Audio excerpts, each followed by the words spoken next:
Fala, seus cristãos cansados, graça e paz a todos os santos da internet. É um privilégio ter você aqui comigo hoje para mais um episódio da nossa série especial sobre o amor e a justiça de Deus, que é baseada na nossa lição da escola sabatina. Esse é um tema bastante profundo, bastante desafiador, só que é muito transformador, né?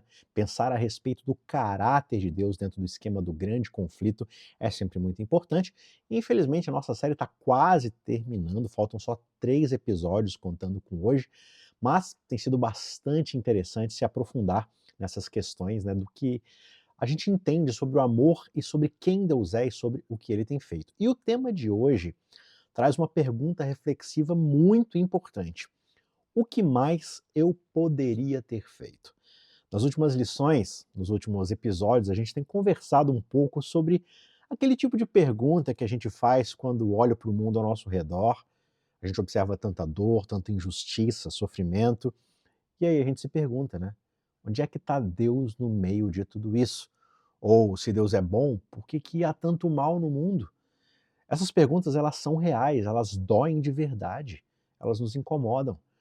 Mas você já parou para pensar que em meio a todas as nossas dúvidas, todas as nossas incertezas, existe um lugar onde nós podemos encontrar respostas, ou pelo menos uma razão para a gente confiar? Esse lugar é a cruz. Sim, a cruz. É lá que nós encontramos uma demonstração clara de que Deus ele é confiável, mesmo quando as respostas elas não vêm imediatamente. E é exatamente sobre isso que nós vamos falar hoje através dessa pergunta: o que mais eu poderia ter feito? Será que Deus ele realmente fez tudo o que ele podia por nós? Será que ele nos deixou alguma razão para a gente duvidar do seu amor ou da sua justiça? Segura aí, porque depois da vinheta a gente vai investigar essa história e quem sabe você não sai daqui com uma nova visão sobre quem Deus é e o quanto ele já fez por você.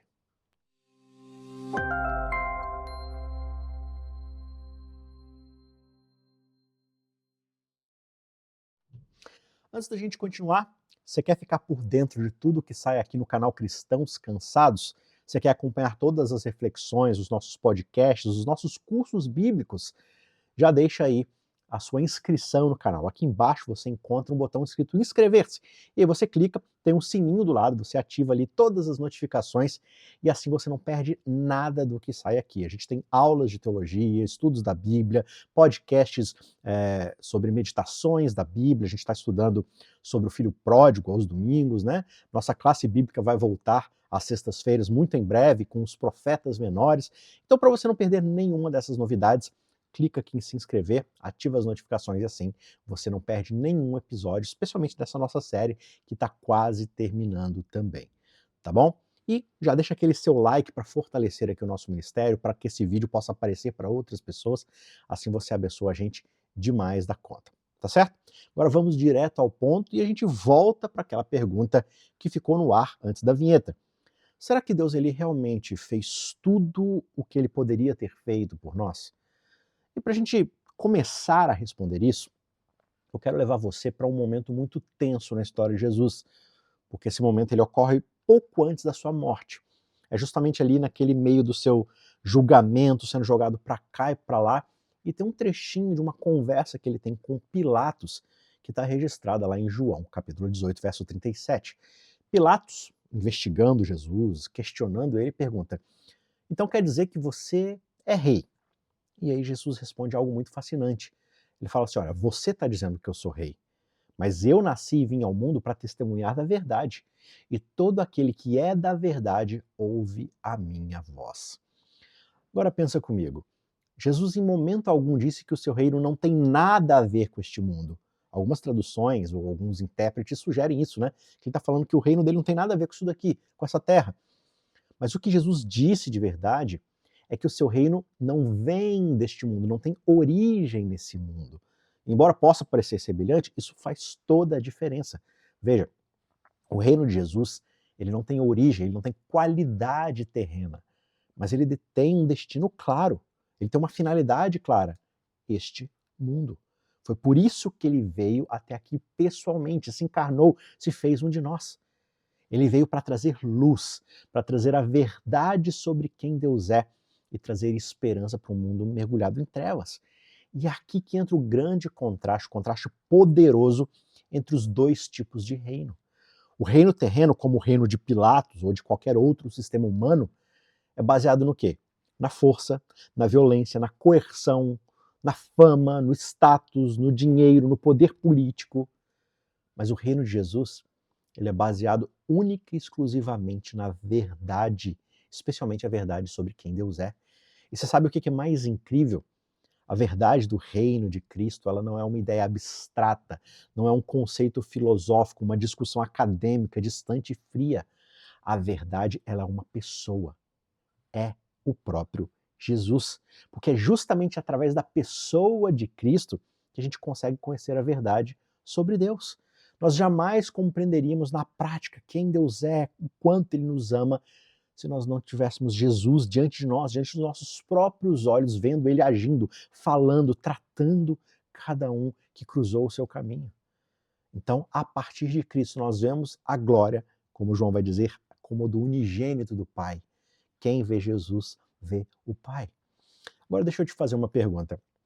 O que significa, então, para nós, na prática, viver em um reino onde a verdade é a base de todas as coisas? Porque vamos falar a verdade, né? Vamos convir aqui. A gente vive num mundo onde a verdade parece ser algo relativo, negociável, dependendo do contexto, algo que vai mudar dependendo de quem tem mais poder, mais influência.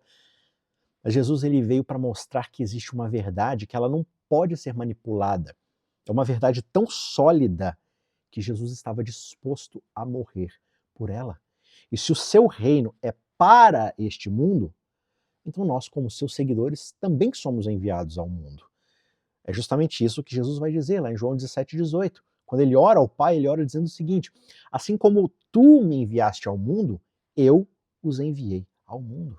Ou seja, Jesus está dizendo que o nosso papel é continuar o trabalho dele. De quê? De testemunhar da verdade em um mundo cheio de enganos. E como a gente faz isso? Vivendo de acordo com a filosofia do seu reino, a filosofia da verdade sobre quem Deus é, com as nossas vidas. Mas a gente precisa ser honesto, né? Não é fácil fazer isso. Viver nesse reino não é fácil. Afinal, como é que você reage quando a verdade entra em conflito, se choca com as mentiras confortáveis do dia a dia, com as narrativas convenientes? Como é que você responde quando você precisa escolher ali entre agradar as pessoas ou ser fiel ao caráter de Cristo?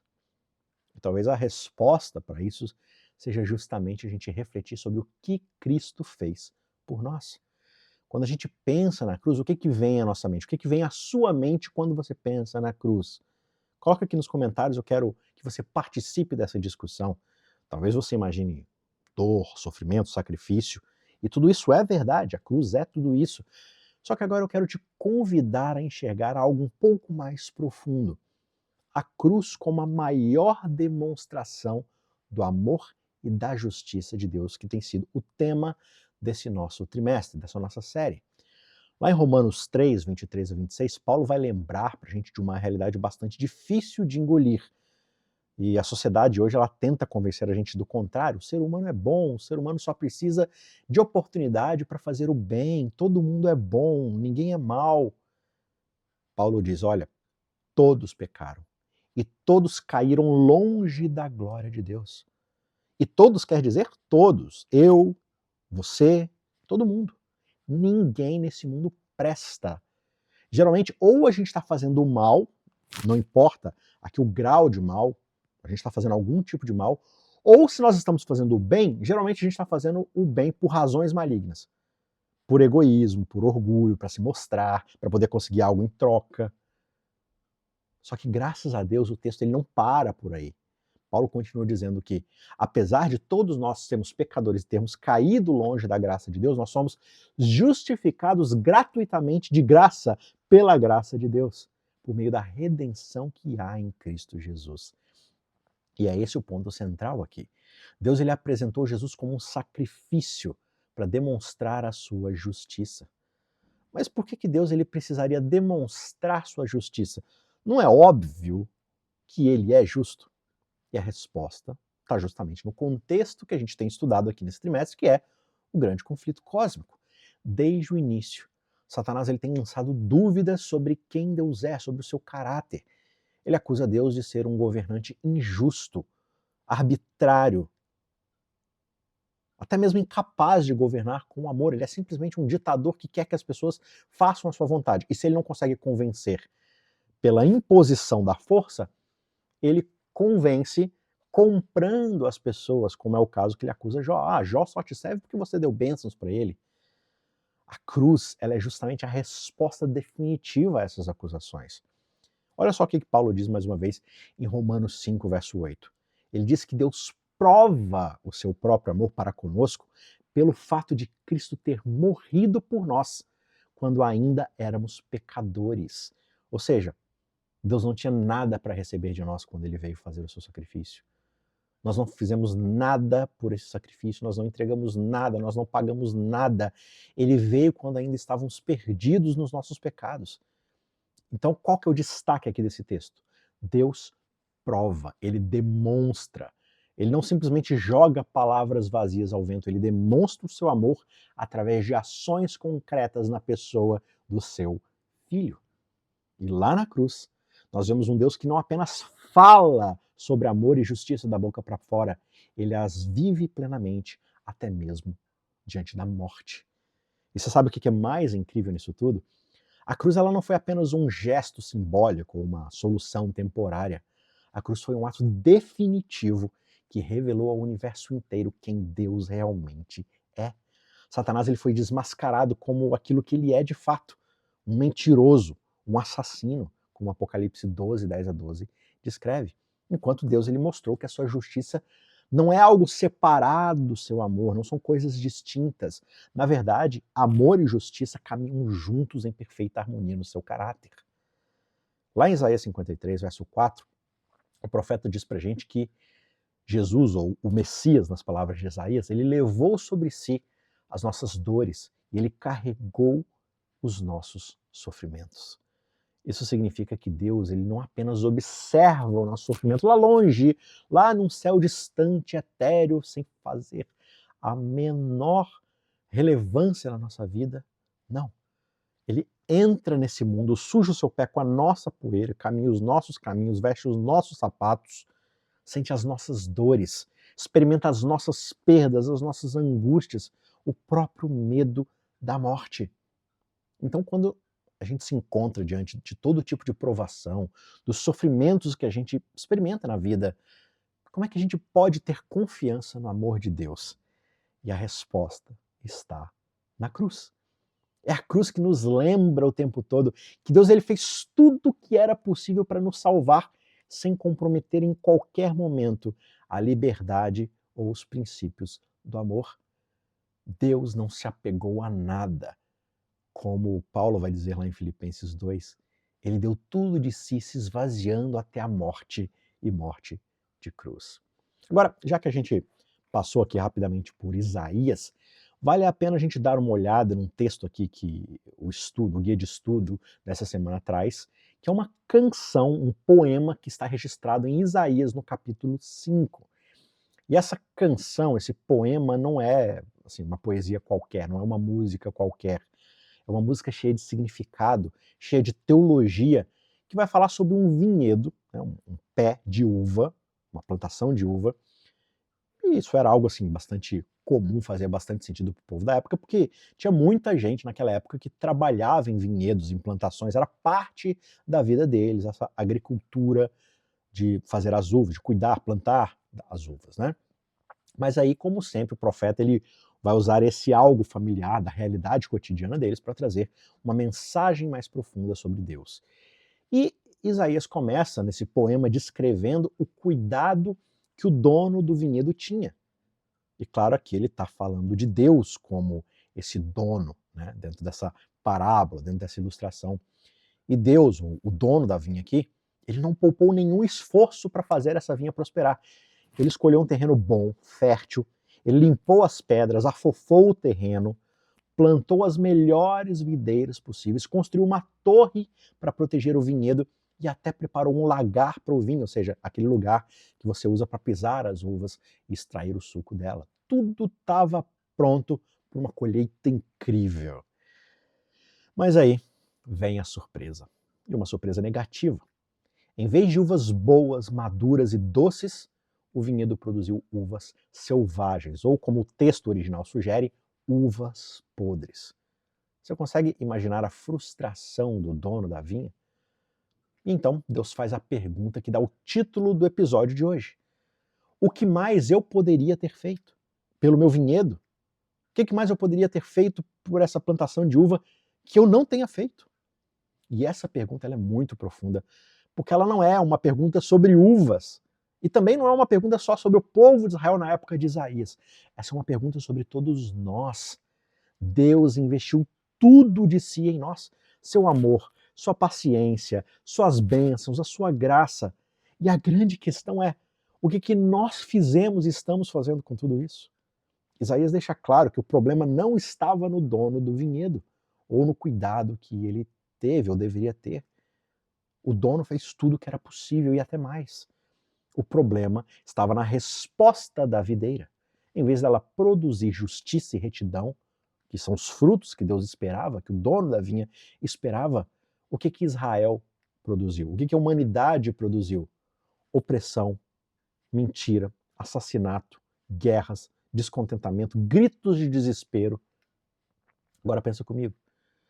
Se fosse você a pessoa chamada para julgar essa situação, qual seria a sua resposta? Você daria razão ao dono da vinha ou você ficaria criando desculpas para justificar o vinhedo por ter produzido os frutos que produziu? Mas é exatamente essa a postura de Deus, é isso que ele faz. Ele convida o seu próprio povo a julgar entre ele e o vinhedo. É como se ele estivesse dizendo, olha, eu fiz tudo o que eu podia ter feito. Agora diz aí, onde foi que eu errei? O que mais eu poderia ter feito que eu não fiz? Julgue você. Me responda. Tem alguma coisa que eu poderia ter feito que não foi feito? Eu fico simplesmente embasbacado, impressionado com essa vulnerabilidade de Deus. Essa situação de vulnerabilidade que ele se coloca. Ele se coloca como o réu da história, sendo que ele é o inocente. E ele coloca justamente aquele que deveria ser o réu, o culpado, para poder julgá-lo. Mas o que ele está fazendo aqui? Ele está convidando a gente à reflexão. Ele não está forçando ninguém a aceitar as suas ações. Porque o seu reino não é sobre imposição, sobre força. O seu reino é sobre convencimento, é sobre confiança. E sabe o que é mais incrível? Essa história ela não termina com abandono, com destruição total da vinha. Mesmo diante das uvas podres e selvagens, Deus ele não simplesmente vai lá e joga tudo fora. Ele ainda tem um plano para poder restaurar o seu povo. E olha só que incrível. Quando a gente chega no Evangelho de Mateus, no ministério de Jesus, lá no capítulo 21, versos 33 a 39, Jesus vai justamente contar uma história que pega essa imagem do vinhedo lá de Isaías 5 e a leva a um nível ainda mais profundo. Nessa parábola, ele fala de um proprietário que planta um vinhedo, cerca o terreno, olha só como é que é similar à música lá de Isaías, né? Ele constrói uma torre e prepara tudo com bastante cuidado. Só que aí tem um detalhe diferente aqui nessa história. Depois ele deixar tudo preparadinho e pronto para prosperar, ele arrenda o vinhedo para lavradores. E aí ele simplesmente se afasta, né? Ele deixa a cargo de confiança de pessoas que vão cuidar do vinhedo para ele. E aí o tempo da colheita finalmente chega, né? E aí esse dono ele envia servos seus para ir lá até o vinhedo receber a sua parte da colheita, os seus frutos. Só que aí, em vez de entregarem o que era devido para o dono, os lavradores eles começam a maltratar aqueles servos. Eles matam alguns, rejeitam completamente outros e eles declaram praticamente guerra ao dono do vinhedo. E aí vem o clímax da história. O proprietário decide enviar o seu próprio filho, pensando, olha, o meu filho eles vão respeitar. Se eu enviar o meu próprio filho, eles vão me respeitar, respeitar o meu filho e vão fazer aquilo que foi acordado. Mas aí os lavradores veem o filho como uma oportunidade para tomar a herança e decidem matá-lo também, matar o filho do dono do vinhedo. Agora diz para mim, o que essa história nos revela sobre Deus? Primeiro, pense no dono do vinhedo aqui na história. Ele é paciente, generoso, ele é persistente. E mesmo depois de ver os seus servos sendo maltratados e mortos, ele ainda decide enviar o seu filho. Mas talvez você se pergunte, isso não é bastante imprudente? Ele já sabe o que está acontecendo, ele viu os servos morrendo, ele vai mandar seu filho? E claro, do ponto de vista humano, claro que é imprudente. Nenhum de nós faria isso. Mas essa é justamente a essência do amor de Deus. Ele não desiste de nós. Ele não retém o seu próprio filho se essa é uma mínima chance de resolver o nosso problema. Ele não retém nada. Ele dá tudo de si, até mesmo o seu próprio filho. Agora, olha para o contraste entre o dono do vinhedo e os lavradores. O problema aqui não está no dono ou no cuidado que ele teve com o vinhedo. O problema está na resposta dos lavradores. Eles são egoístas, gananciosos, eles rejeitam totalmente a autoridade do proprietário. E aí vem uma pergunta para a gente refletir. Será que às vezes a gente não age exatamente como esses lavradores? Será que a gente usa as bênçãos e os dons que Deus nos deu apenas para o nosso próprio benefício, para o nosso próprio egoísmo, ao invés de produzirmos frutos de justiça, de piedade, de amor, de graça, de misericórdia para aqueles ao nosso redor? Quando nós olhamos para a canção do vinhedo lá em Isaías 5 e a gente compara com a parábola de Jesus aqui em Mateus 21, a gente observa um tema muito recorrente em toda a Bíblia.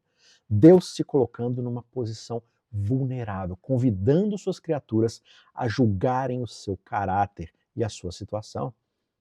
Você consegue imaginar isso? Deus, ele é o criador de todo o universo. E ainda assim, ele permite que a sua própria criação avalie as suas ações. Isso é no mínimo surpreendente. Você já pensou sobre isso? Pensa aqui comigo. Isaías 5, 3 a 4, Deus pergunta, de novo, o que mais poderia eu ter feito?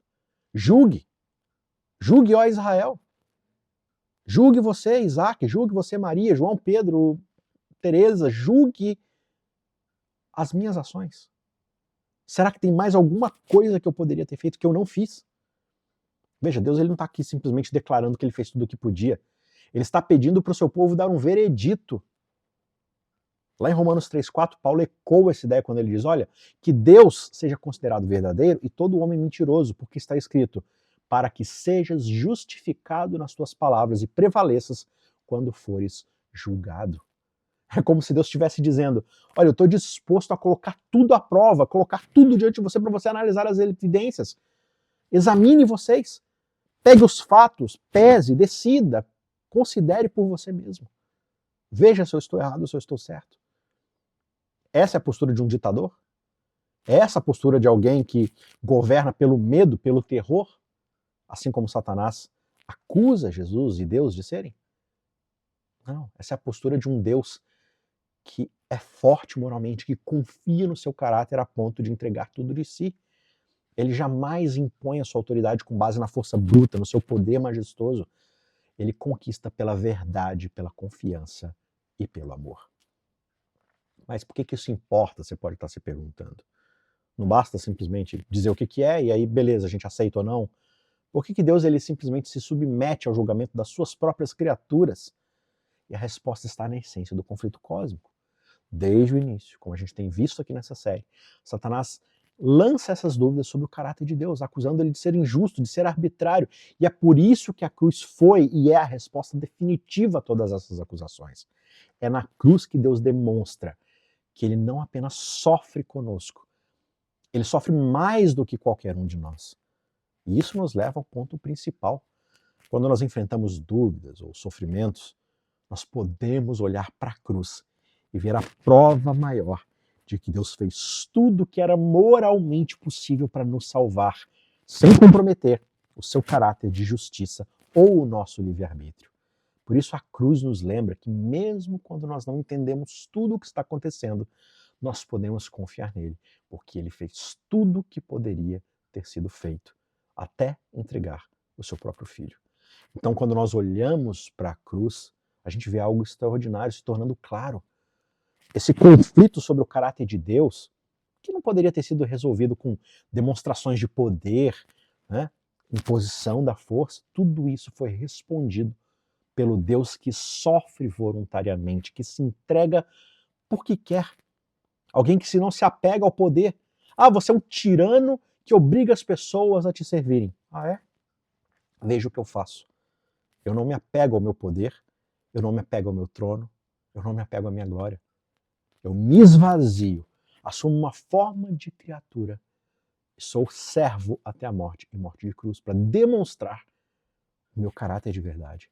Esse é um Deus que, mesmo sendo todo-poderoso, soberano, escolheu se tornar vulnerável à dor, por amor a nós. Como disse Jürgen Moltmann, um Deus incapaz de sofrer é um Deus incapaz de amar. É por isso que Henry Blocher ele vai acrescentar: é da cruz que brota luz suficiente para iluminar até a noite mais escura. E aqui que está a beleza de tudo isso. A cruz nos dá razões suficientes para poder confiar. A cruz nos mostra que Deus fez tudo o que era moralmente possível para o nosso bem. Ele não segurou nada, ele não se apegou a nada, ele deu tudo, até mesmo o seu próprio filho. E isso garante para a gente que no fim dos tempos, ele vai resolver o problema do mal, ele vai extirpar o mal para todo sempre. Claro, eu entendo. Eu li alguns comentários essa semana. Às vezes parece que as coisas ainda estão fora de controle, que não tem solução, que a dor ela vai ganhar tudo. Vai tomar conta de nós e não parece ter esperança. Mas a cruz ela é a prova de que Deus tem um plano perfeito e justo para restaurar o amor e a bondade no seu universo. Eu sei que muitas perguntas ainda permanecem sem resposta. Ah, por que a gente sofre? Ah, por que fulano de tal, meu pai, minha mãe, meu irmão, meu filho, era tão inocente, tão bom, e Deus permitiu morrer, Deus permitiu passar por isso? Por que tantas coisas ruins acontecem? Só que aqui está o convite da cruz para nós. Confiar em Deus, mesmo quando nós não entendemos tudo. É como Apocalipse 15:3 declara. As pessoas, a criação, o universo inteiro vai dizer: grandes e maravilhosas são as tuas obras, Senhor Deus Todo-Poderoso. És justo e verdadeiro, e os seus caminhos são justos e verdadeiros. Todo o universo, no fim, irá reconhecer que Deus agiu com justiça e amor em todas as suas ações e escolhas. Mas enquanto a gente aguarda esse dia em que todo o mal vai ser erradicado, como é que a gente vive agora, nesse mundo, nesse reino terreno? A gente pode escolher confiar em Deus e refletir o seu amor nas nossas ações, na nossa vida diária, gerando frutos de arrependimento, sendo bênção para as outras pessoas. Nós podemos ser agentes de esperança num mundo quebrado, sabendo que o sofrimento não vai ter a palavra final e Deus vai enxugar dos olhos todas as lágrimas um dia. Tá certo? Então, esse é o convite de Deus. Confie em mim. Confie naquilo que eu entreguei para você. Confie no meu presente. Será que eu não fiz tudo o que era possível fazer? Eu gostaria de encerrar esse episódio de um jeito diferente aqui, né? Eu tô trazendo algumas músicas que eu compus há muito tempo, algumas letras, e postando aqui nas minhas redes e tudo mais. E basicamente essa letra, essa música que eu compus um tempo atrás, ela tem tudo a ver com o episódio de hoje. E eu não poderia deixar de compartilhar ela com você para sua reflexão. E eu espero que você aprecie essa música e reflita em tudo que a gente conversou hoje. E eu volto para se despedir de você, tá certo?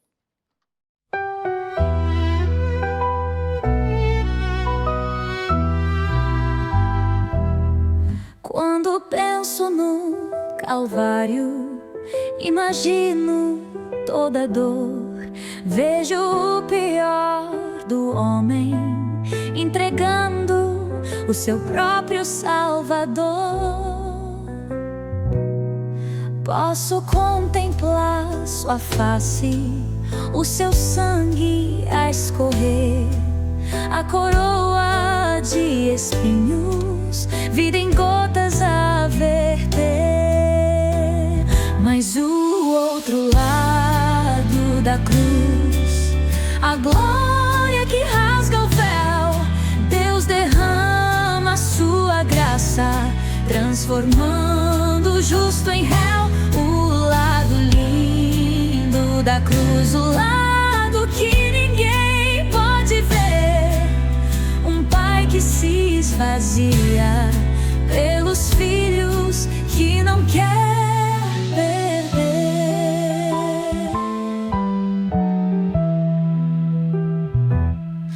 O madeiro duro e frio, o escárnio, a multidão tornam quase impossível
sacrifício e perdão. A cruz de Cristo é palco de reconciliação. Ilumina o ser humano que está na escuridão.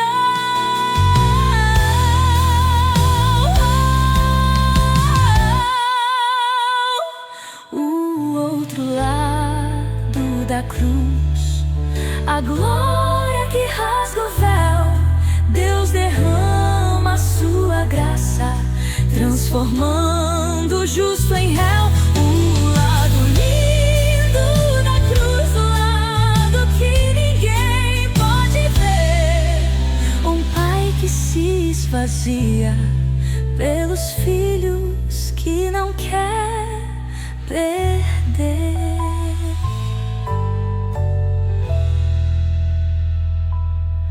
Através desse instrumento de tortura e pavor, Deus mostrou ao mundo inteiro um pouquinho do seu amor.